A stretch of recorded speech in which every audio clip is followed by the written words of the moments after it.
Hello? Come on and see me. Oh, you're shy. Linda McCartney can be associated with many things. Vegetarianism, environmental issues, photography, oh, and this man. Their love has spanned nearly 3 decades. So why did Paul fall for Linda? When I met Paul, I think he was up to here with all the pressures. They only started to make music to get away from work and business, and it seemed all they were in was work and business. So I think he liked my attitude of, oh, well, let's just go get lost. Because the thing is, you try and get lost, you can't get lost. There's always a sign to London or a sign to this. But you think, get lost? Oh, my God, I can't get lost. But you can't. You just can't get lost. Or he'd be tired, and I say, it's all right to be tired, you know. This is a real thing we're in called life. It's not just a media thing or a, you know, the rules. Now, lift your fork that way and do this and that. We are in life, you know. And people blinker each other because of their own insecurities. So it was just a bit of freedom, you know. But Linda can never live down the title of being that woman who stole our Beatle. People think I am this weird person. The stuff I read about myself, but it's only because I haven't made an effort to go, look, I'm really nice, I'm really wonderful. I just think, well, look, you know, people always talk about, they love gossiping about other people. I'm a perfect one to gossip about, so. You're the woman that ran off with the man that an awful lot of other women would have liked to have run off with. You weren't going to win from the start, were you? No, but it's funny, you think, oh, it's so easy, just they run off and live happily ever after. Snow White and the Prince, Cinderella and the Prince. You're living life, you're, you know, living the same life as everyone else. And, you know, just because Paul was the cute Beatle doesn't mean life is just all fairy tales and fairy dust for us, you know. So, it's very nice, though, she stole our cute Beatle, but, you know, it's not that easy. When Linda caught Paul's eye, she was Miss Linda Eastman, a single mother, carving out a name for herself, taking pictures of rock musicians.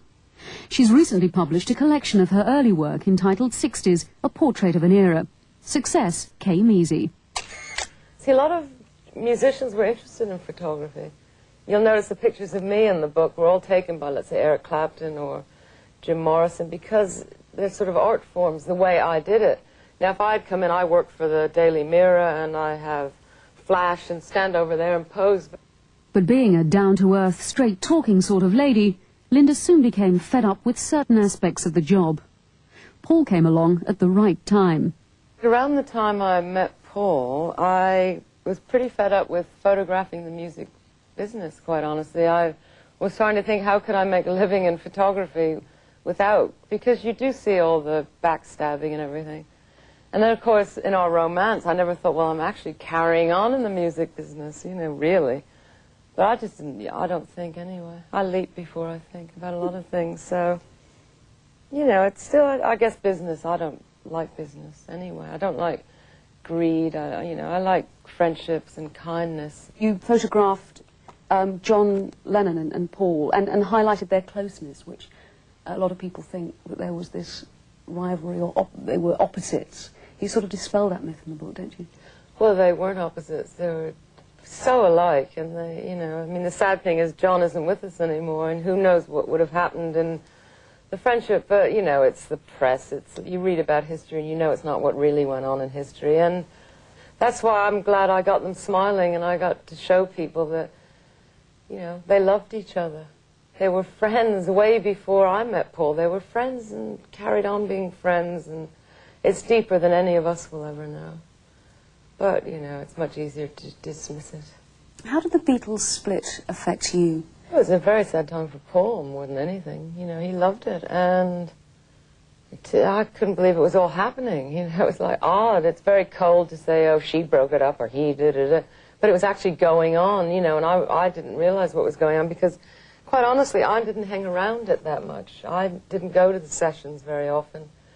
And when I did, I just went and took pictures, and I didn't get involved, so I didn't really know what was going on. I just saw Paul going through all this, you know, so I wish I could have stopped it. It was silly. But I guess when you work together for that long, it's got to get a bit crazy, and it got crazy. So is the former Miss Eastman happy with her lot? You can't help but feel there's a touch of uncertainty in her voice. I sound a bit bitter. I am really not a bitter person. in truth, I'm not trying to prove anything.